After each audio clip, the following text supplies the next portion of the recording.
We got some Spider-Verse news, baby. Oh wait, no, hold on.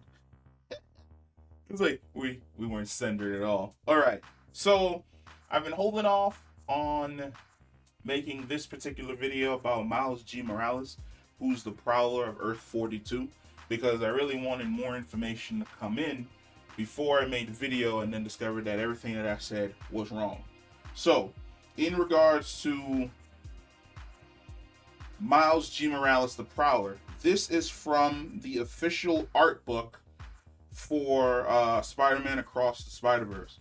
So it goes, Miles G. Morales, the Prowler, is the alternate reality version of Miles who grew up completely differently from him.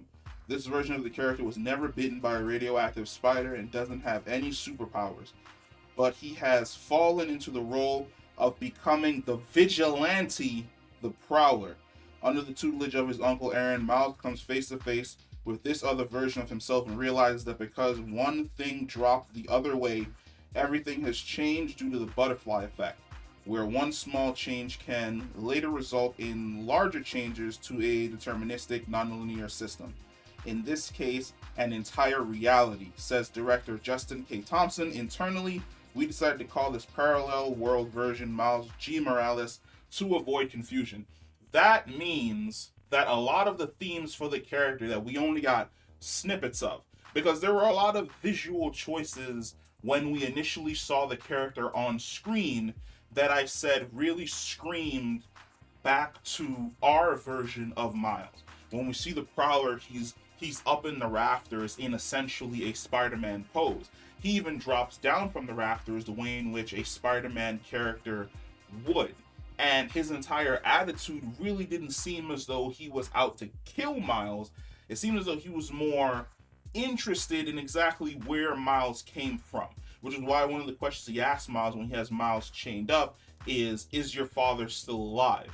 And of course, it's going to be a sore spot for him and a point of contention because his dad is dead.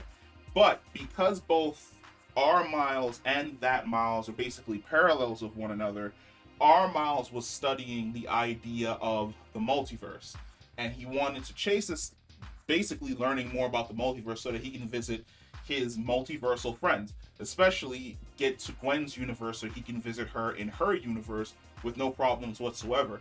It would make sense that this version of Miles, whose father died, would still be interested in the exact same things and the exact same sciences that our Miles is essentially interested in. So once he sees this other reality version of himself, he already puts two and two together.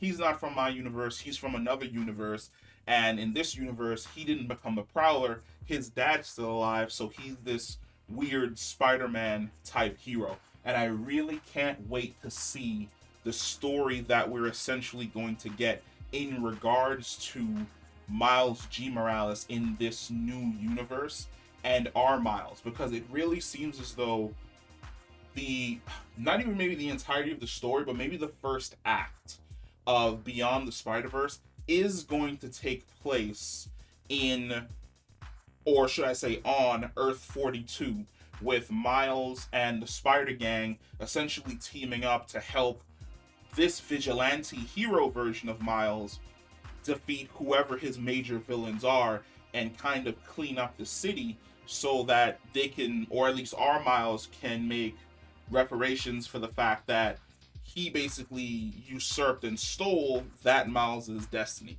Because like I said, there's an idea of themes where if you go back and you see when Miles first meets Peter, how Miles's color scheme is essentially that of the Prowlers, where it's green and it's purple. But then once he meets Peter and he realizes, oh snap, I have the powers of Spider-Man, his color scheme switches from the green and purple over to the red and the blue, which highlight the fact that his destiny had essentially changed, where our Miles was probably supposed to end up being the Vigilante, the Prowler as well in our universe, but it just didn't work out for him. Like he said, one domino fell, completely changed and rewrote the fate of two completely different universes. So it's going to be super dope and interesting to see exactly where we go in regards to the story being told for Miles G. Morales. I'm hoping that just like the first one gave us intros for all the Spider-Man characters, Beyond the Spider-Verse takes a second to give us an intro to Miles G. Morales, where he's basically like, all right, let's run it back and take it from the top. My name is Miles G. Morales. I'm from Earth 42, and I am this universe's vigilante hero, the Prowler. That's going to be interesting to see. But let me know what you guys think about this, discovering that Miles G. Morales is not a villain.